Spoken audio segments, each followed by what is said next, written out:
ज्ञानसत्र कृष्णा काठावरचे या कार्यक्रमात सौ अरुणा रांजणे सपकाळ आपल्यापुढे सादर करत आहेत त्यांची स्वलिखित वंजळभर आनंद ही ग्रामीण कथा. ती आपण त्यांच्याच आवाजात ऐकूयात. खूप प्रतिभावान कवी होते. मी पुढची सुरुवात त्यांच्याकडे सोडतो. नमस्कार सर्वांना. रामकृष्ण आहे. मी आज आपल्यासमोर ग्रामीण भाषेतील कथा सादर करते. कथेचं नाव आहे वंजळभर आनंद. पोटाचं म्हातारं लय आजारी होतं. वय झालेलं 2 वर्ष झालं हातूला फिरवून होतं. पण ह्या 8 दिवसात लय सिरियस होतं. डॉक्टर मी म्हटलं आता काय सगळ्यांना औषधांचा उपयोग होणार नाही. जवळच्या नातेवाईकांनी बोलवा, शेवटच्या भेटीगाठी ठरवा. पै बातमी बघायला येत जात होती. भावकीतली गावातली लोक बी बघून जात होती. त्यांच्या चुलीवर चहाचा टोपका खाली उतरत नव्हता. खालच्या आईचा सध्या पाडवरच्या आईला जाऊन स्वतःच्या म्हाताऱ्याला रोज बाहेरच्या घरात बघून यायचा.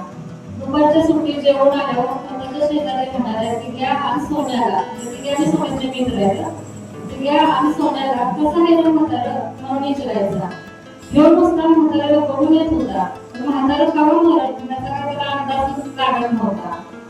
तो त्याच्या आईच्या मागे लागला म्हणला, आय अगं आपलं गाव स्वतःच्या म्हाताऱ्याला बघून येतंय आणि तू आहेस की तुझं कामच संपणार.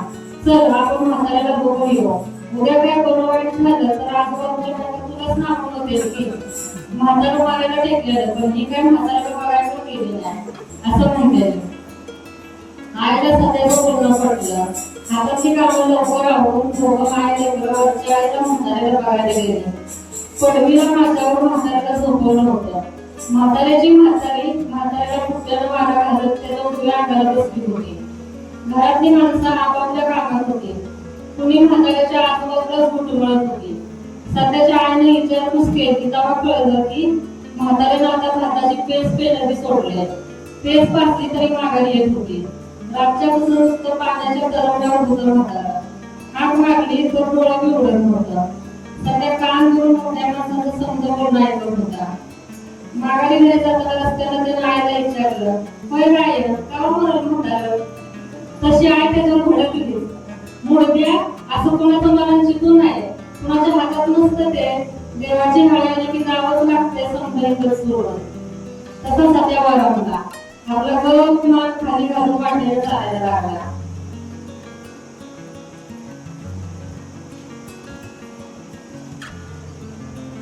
2-3 दिवस झालं पण म्हातारं काय मरायचं नावच घेला. स्वतःला पण रोज वाचायला जायला कंटाळा यायला लागला. पण काय करणार तो तरी त्याच्या हातात तेवढंच होतं. म्हातारं गावावर वरतंय त्याची वाट बघा. 4थ्या दिवशी सकाळी सार्वजनिक नळावर पाण्याला गेलो. सगळ्याला पाहिजे होतं तेच ऐकायला मिळालं. गावातली माणसं म्हणत होती म्हाताऱ्याला घोर लागलाय. घरघर चालू झाले. आज काय की होईल. संसारात रमलेल्या लेकी नाती रोज येऊन म्हाताऱ्याला बघून जात होत्या. पण आज तसली माणसाने इथंच थांबायला लावलेलं. सगळं आवरून सध्या शाळेत गेला. वर्गात बसला होता खरा पण त्याचं काम वरच्या आईला कवा काढवत होतं त्याच्याकडेच लागलं होतं. दुपारी 12च्या सुमाराला त्याला माणसांचा गरबा ऐकू आला. बायकांचा जोरात रडलेला आवाज ऐकायला आला आणि सगळ्या वर्गाच्या बेंचवर बसूनच मनातल्या मनात हसला. शाळा सुटस्तोवर काय माहीत म्हणून आहे असं त्याला वाटायला लागलं. रानामुळात गेलेली माणसं घरी येत होती. सध्या शाळेच्या खिडकीत समज बघत होता. मनातल्या मनात बघत होता. पाहुण्यांच्या मोटारी, फटफटी, सायकली, जिबा शाळेसमोरून धुरळा उडवत जात होत्या. सध्याच्या मनात एकच येत होतं, माहिती नाही ना कुठे शाळा सुटायच्या आधी आज पळून जावं शाळेचं. का कुठलीच सांगावं आज मला पोटात दुखतंय मला घरी जायचं. परत त्यानं विचार केला बघू दुपारच्या सुट्टीपर्यंत काय होतंय. मग ठरवलं. दुपारची सुट्टी झाल्यावर सध्या आपल्या घरी न जाता दिघ्या सोन्यावर वरच्या आईला गेला. स्वतःच्या दारात लय माणसं जमलेली. सध्या गडी माणसं बसलेली तिथं गेला. सोन्या आणि दिघ्या तेवढे आपापल्या घरी गेली. ती मैदाला लयच घ्यायची. तिसरी कुठली ती सध्यासारखी पुढेच होती धीम. माणसात बसल्यावर सध्यानं ऐकलं म्हाताऱ्याचा पुण्याला असलेला नातू या स्तवर वाईट ठेवायचं होतं. 5-6 तरी वाजतील, म्हणजे शाळा सुटल्यावरच नेतील. आता सध्याच्या जीवात जीव आला.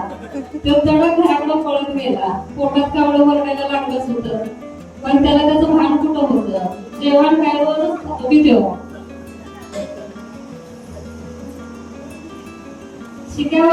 शिक्यावरच्या टोपल्यात एक भाकरी घेतली, ताटलीत कुस्करली, त्यात कालवणाचा आधार वाजला आणि पटापटा घासावर भात चढवू लागला. शाळेची घंटा वाजली ह्याची काका काळजी. घासावर भात चढवायला लागला. जेवण आटपून पळतच जाऊन शाळा गाठली. आता त्याला जरा बिनधास्त वाटत होतं. 5:30 वाजले. शाळेच्या घंटेचं घन टोलं वाजलं. शाळा सुटली. घरी पळतच जाऊन दप्तर कुठलं अडकवून सकाळी परत आणखी वरची आळी गाठली. दिव्याच्या घरी गेला. तिथंच सोन्याला ते बोलवून घेतलं. 6 वाजले तरी अजून म्हाताऱ्याचा नातू पुण्याहून आला नव्हता.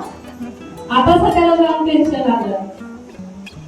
ह्यानं पोचायला रात केली तर कसं होईल? लवकर आला पाहिजे पुण्यावाला नातू. देवा काय बी कर, पण त्याला लवकर येऊ दे. मनातल्या मनात बोलत होता. दिव्याच्या घराच्या छताकडं वर बघत देवाला हात जोडून विनंत्या करत होता, पण आपल्याकडे कोणी बघत तर नाही बघूनच. थोड्या वेळानं लयच कालवा झाला. म्हणून सध्यानं बाहेर येऊन बघितलं तर म्हाताऱ्याचा नातूच आला होता. आता सध्याचा जीव सुका एवढा झाला. मनात आनंदाच्या उकळ्या फुटत होत्या, कारण अजून बाहेर उजेड होता. मैत बाहेर आणलं. मैताला आंघोळ बिंघोळ घातली. तिरडीवर झोपून समजा विधी सोपस्कार केलं. तिरडी उचलली. ही सगळं सध्या लांब उभं राहून बघत होता. सोन्या दिव्या मात्र भिवून घरातच बसलेली. माणसाची वाईट पांगापान झाली. मग सध्यानं दिव्या आणि सोन्याला बाहेर बोलवलं. ती काय बाहेर येतच नव्हती. त्याने दोस्तीची शपथ घातली. मग काय आली की दोघं बाहेर. त्यासनी माहित होतं ह्याचं आता पुढचं नियोजन काय असणार आहे ते. त्यासनी नव्हतं जावं वाटत त्याच्याकडे गावात, पण काय करणार, जीवलग दोस्त होता. संगतीला तर जावं लागायचं नेहमीच. प्रयत्नाला घेऊन माणसं बरीच पुढे गेली. आया बाया आपापल्या घरी जाऊन सुटकाच्या आधीचं पाणी बघून स्वयंपाकापुरतं ताजं पाणी आणत होत्या. कोण चुलीत इस्तू घालत होतं, कोण आधीच करून ठेवलेल्या चुलीतल्या इस्तावर शेणकून बारक्या काटक्या टाकून फुगडीनं फुगत होतं. लहान सहान पोरं बाळ आज घेऊन घराच्या चिडीचूप बसलेली. सगळ्यात एवढा दिव्याला आणि सोन्याला घेऊन मैत नेलं त्या रस्त्याला फिरत होता. 5-6 पावलं चालून झाली की रस्त्यात खाली वाकून मैदानावर चोदळलेलं सुटलं पैसे गोळा करत होता. खोताच्या घरची परिस्थिती लय चांगली होती, म्हणून का काय आज सगळ्याला लय पैसे घावलं होतं. 4 आणे, 8 आणे, 10 पैसे, 20 पैसे, 5 पैसे घावत होतं. दिसत ती नाणं उचलून घेऊन त्याला लागलेल्या फुलात शर्टाला पुसून चड्डीच्या खिशात पैसे टाकत होता. आणि त्याच्यावर आलेलं त्याचं जीवातलं दोस्त सोन्या दिव्या दोघी एवढी भेट होती की रस्त्यावर चालताना हे पायथ्यावर ओढलेल्या चिरमुरं मुलाला पाय पडू नये ह्याची काळजी घेत पावलं टाकत होते. समजा पैसा गोळा करून झाल्यावर सगळ्यांना थेट दुकान गाठलं.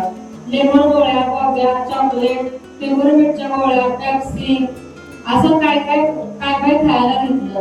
एवढं समजा खायला बघून लयच खुश झाला वेळी. नेहमीसारखं सोन्याला आणि दिव्याला त्यातलं खायला द्यायला लागला.